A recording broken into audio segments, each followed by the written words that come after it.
গালি দিয়ে, এগুলো জারদ সন্তান, কোনো সন্দেহ ছাড়া জারদ সন্তান, ঠিক না বেঠিক? সম্প্রতি দেখেছেন বাংলাদেশে আরেকটা বেরিয়েছে, তার বাপ হলো ভূমি খেকো।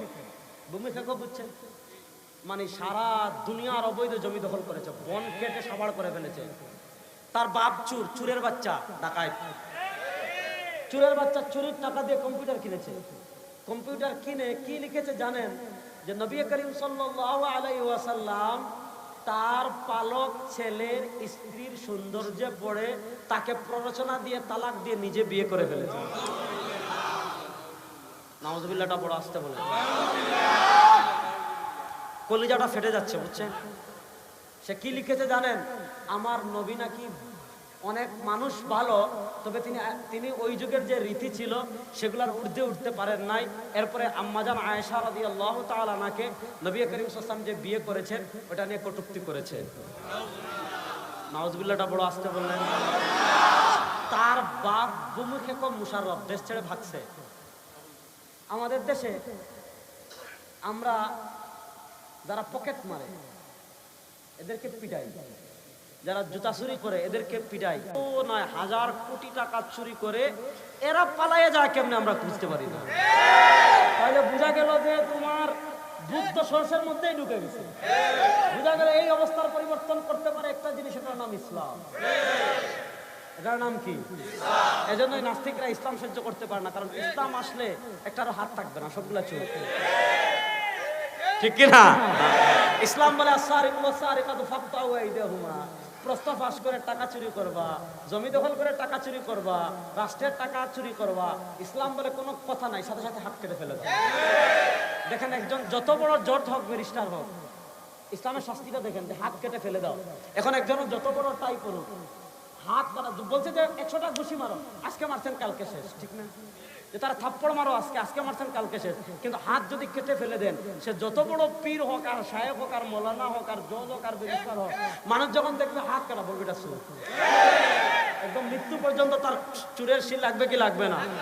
এজন্য দেখেন যে সমাজে এই সৌদি আরবে এই আইন আছে, আফগানিস্তানে এই আইন আছে, চুরি নেই। আমি যেটা বলছিলাম, এই চুরের পুত্র, চুরের বাচ্চা, বাপ 100 কত বিঘা সরকারি জমি চুরি করেছে। তার বাপের নাম মুশাররফ, তার বাপের নাম কি? ছেলের নাম মাশরুফ, ছেলের নাম কি? দেখেন এই জঘন্য খবিস কি লিখেছে, আমি আপনাদেরকে পড়ে শুনে, মানে আপনারা সহ্য করতে পারবেন না, মানে আমি আপনাদেরকে কি বলবো। সে লিখেছে, মুসলিমদের মহানবী হযরত মুহাম্মদ সাল্লাল্লাহু আলাইহি ওয়াসাল্লাম সম্পর্কে আমার ক্ষুদ্র জ্ঞানে মনে হয়েছে মানব সমাজে তার অবদান অনস্বীকার্য, তবে একজন নিধর্মী হিসাবে আমার মনে হয়েছে যে অসাধারণ ধীশক্তি এবং মহত্বের অধিকারী হওয়া সত্ত্বেও তার সময়ের সীমাবদ্ধতাকে তিনি পুরোপুরি উপেক্ষা করতে পারেননি।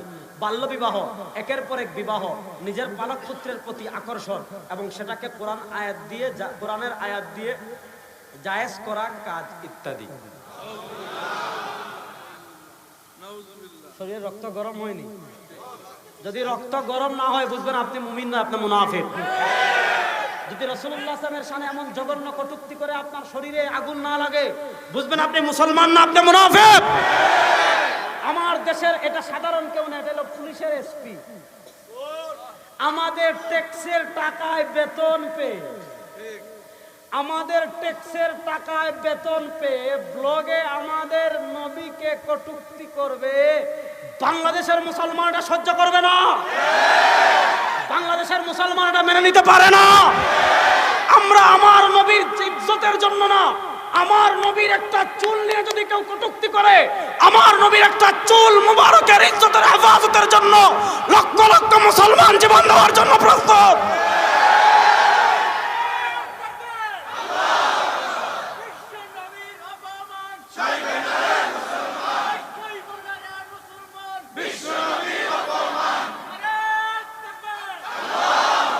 আমি প্রশাসনকে অনুরোধ করব, আমরা পুলিশ বিরোধী না, আমরা মনে করি পুলিশে সবাই নাস্তিক না, অনেক বেশিরভাগ ভালো মানুষ।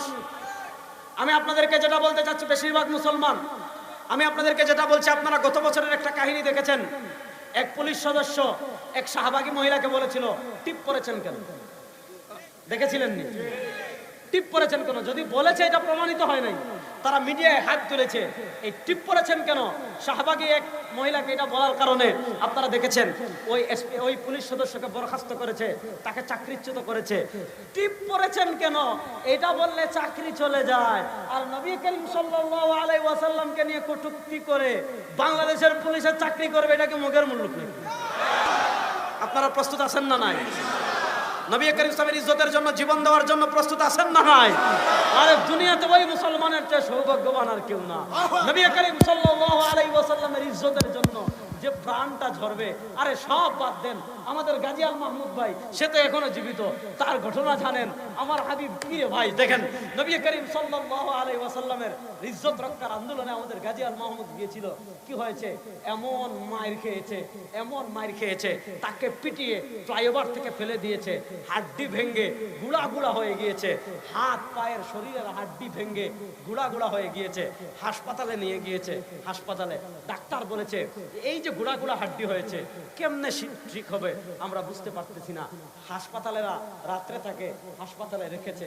গাজী ভাই রাত্রে স্বপ্ন দেখে সরওয়ারে দো আলম সাল্লাল্লাহু আলাইহি ওয়াসাল্লামকে, নবী করিম সাল্লাল্লাহু আলাইহি ওয়াসাল্লাম গাজীকে কি করেছেন? তার তুতু মুবারক ওই স্বপ্ন দেখতেছে, তুতু মুবারক হাতে লাগিয়ে দিয়েছেন, পায়ে লাগিয়ে দিয়েছেন, লাফ দিয়ে উঠেছে আল্লাহু আকবার। আরে দেখে যে গাজীর হাত পা ভেঙে টুকরা টুকরা হয়ে গিয়েছিল, যেই পাখির হাত পা হাড্ডি ভেঙে টুকরা টুকরা হয়েছিল, ঘুম থেকে উঠে হাঁটা শুরু করেছে। নবী করিম সাল্লাল্লাহু আলাইহি ওয়াসাল্লামের আশিক ছিলেন, আমার নামটা মনে পড়ছে না মুহূর্তে, শিয়ারা তার জিহ্বা কেটে ফেলেছে। জিহ্বা নিয়ে সরওয়ারে দো আলমের রওজার পাশে গিয়েছেন, ইয়া রাসূলুল্লাহ আপনাকে মহব্বত করতাম, আমার জিহ্বা কেটে ফেলেছে। মদিনায় ঘুমিয়েছেন, সরওয়ারে দো আলমকে স্বপ্ন দেখেছেন। নবী করিম সাল্লাল্লাহু আলাইহি ওয়াসাল্লাম স্বপ্ন বলেন তোর জিহ্বাটা দাও, লাগিয়ে দিয়েছেন, ঘুম ভেঙেছে, দেখেন জিহ্বা আগের চেয়ে ভালো হয়ে গেছে। সেই নবীর ইজ্জতের জন্য জীবন দেওয়ার জন্য প্রস্তুত আছেন না নাই? সেই নবীর ইজ্জতের হেফাজতের জন্য জীবন দেওয়ার জন্য প্রস্তুত আছেন না নাই? বাংলাদেশে কোনো নাস্তিক, সে নাস্তিক থাকুক, আমাদের কিছু যায় আসে না। এটা ধর্মনিরপেক্ষ দেশ, আমরা যেমন আছি, হিন্দু যেমন আছে, বৌদ্ধ যেমন আছে, নাস্তিকরা তাদের মতে থাকুক, আমাদের আপত্তি নেই। কিন্তু কোন নাস্তিক নবী করিম সাল্লাল্লাহু আলাইহি ওয়াসাল্লামের শানে আঘাত করবে আর কটূক্তি করবে, পরিস্থিতি কি হবে এটা বলা যাচ্ছে না। আজকে আমরা শাইখ চরমুনা আবিদুল্লাহকে দেখিয়ে এসেছি সব তার কাজকর্ম, তার পাপের ফিরিস্তি তাকে আমরা দিয়ে এসেছি। আমাদের সব নেতৃবৃন্দ দেখতেছেন, তদারকি করতেছেন। আমরা প্রথমে আপনাদেরকে দাবি জানাচ্ছি যে আপনারা তাকে দ্রুত চাকরি থেকে বরখাস্ত করে আইনের আওতায় আনুন। নবী করিম সাল্লাল্লাহু আলাইহি ওয়াসাল্লামের চুল নিয়ে যদি কেউ কটূক্তি করে, নাস্তিক যদি তার নখ নিয়ে কটূক্তি করে, তার শাস্তি একটা, মান সাব্বা নাবিয়্যান, বলেন না মান সাব্বা নাবিয়্যান,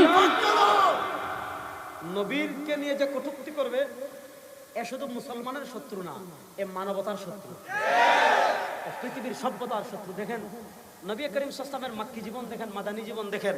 আমার নবী করিম সাল্লাল্লাহু আলাইহি ওয়াসাল্লামকে কাফেররা কত কিছু বলেছে, সাহির বলেছে, জাদুকর বলেছে, পাগল বলেছে, কত কাহিনুন গণক বলেছে, কিন্তু নবী করিম সাল্লাল্লাহু আলাইহি ওয়াসাল্লামের চরিত্র নিয়ে কাফেররা কখনো কোনো আপত্তি তুলে। কত নবী করিম সাল্লাল্লাহু আলাইহি ওয়াসাল্লাম মাক্কি জীবন, যে জীবনটা তিনি প্রথম পার করেছেন, তিনি আল আমিন ছিলেন, যেখানে মানুষ মদ খেত, সুদ খেত, মূর্তি পূজা করত, ব্যভিচার করত, এমন কোন পাপ নাই আইয়ামে জাহেলিয়াতের কাফেররা করত না। সে যুগেও আমার নবী আল আমিন ছিলেন।